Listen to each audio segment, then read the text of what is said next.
You might have seen this photo before. This is the phenomenon known as ManhattanHenge. It's a twice-a-year event where the sun sets perfectly in line with the New York City streets.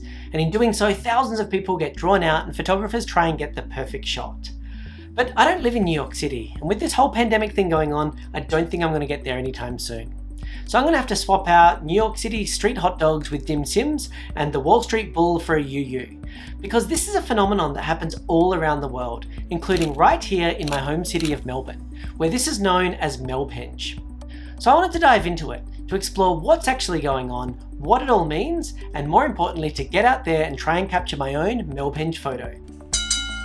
And to do this, the best place to start is with the science. My name is Sarah Webb. I'm an astronomer at Swinburne University of Technology, and I work on studying stars far, far away from our own. And Sarah suggested that to understand what was really going on, we needed to go back to the source, Stonehenge itself. It's a beautiful circular structure made out of giant monolithic stones. And what's special about it is it has a structure such that these two, they're called the headstones, actually line up with a sunset and a sunrise both on summer solstice and winter solstice, which to be able to do that meant that the people who had built this monolithic structure had to have understood the nightly cosmos as a whole. So where did this interest in ManhattanHenge and other cities around the world come from?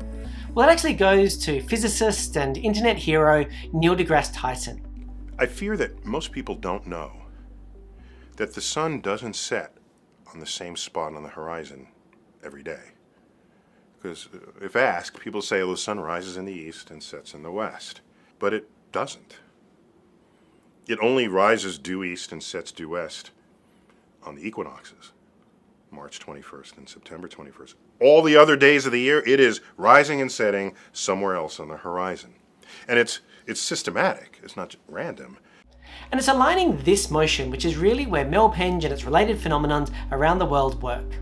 And so basically any gridded city where you have it aligned from east to west, so you have a long diagonal line from the east to the west, most likely at some points, so multiple points in the year, the sun will either rise or set along those 2 points. And depending where you're positioned, you can get that spectacular henge effect where the sun comes up between the buildings and you see almost the light get focused down. But I actually really like MIT Henge. What they have on campus is a long hallway known as the Infinite Corridor, and it's around 250 meters long. And it too experiences this twice a year, and the faculty and staff come out and celebrate. And it just feels so on brand that this is something that they get excited by. But this was something that I wanted to experience for myself. So armed with my knowledge from Swinburne University, I found a place that would be perfect to view MelbHenge 2021. But there's one spot here where it should work really well. So I'm on Burke Street, or looking down Burke Street more correctly, and this is supposedly the best spot to line up to capture a shot. There's a tram route that runs all the way down, so it's very Melbourne, very classical, and should, hopefully turn out to be something worthwhile. So it's about 7:30 now, and there are some photographers behind me who are keen and getting set up. We'll see how big the crowds are. Sometimes this area is fully packed, and other times, of course, it's much quieter. During COVID, it was a much quieter event. Look, it does look like there are going to be a few people joining today, which is great to see. There was a group from Swinburne University who put out a press release earlier in the week, putting all the timings up and kind of encouraging people to get involved. So it is a bit of a thing. It's going to be really cool to see.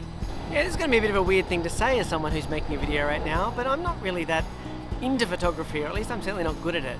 When I scroll Instagram, it's certainly not the kind of photos I take that I see on there. There's a lot more impressive people than me. But I'm going to try and get a good shot today.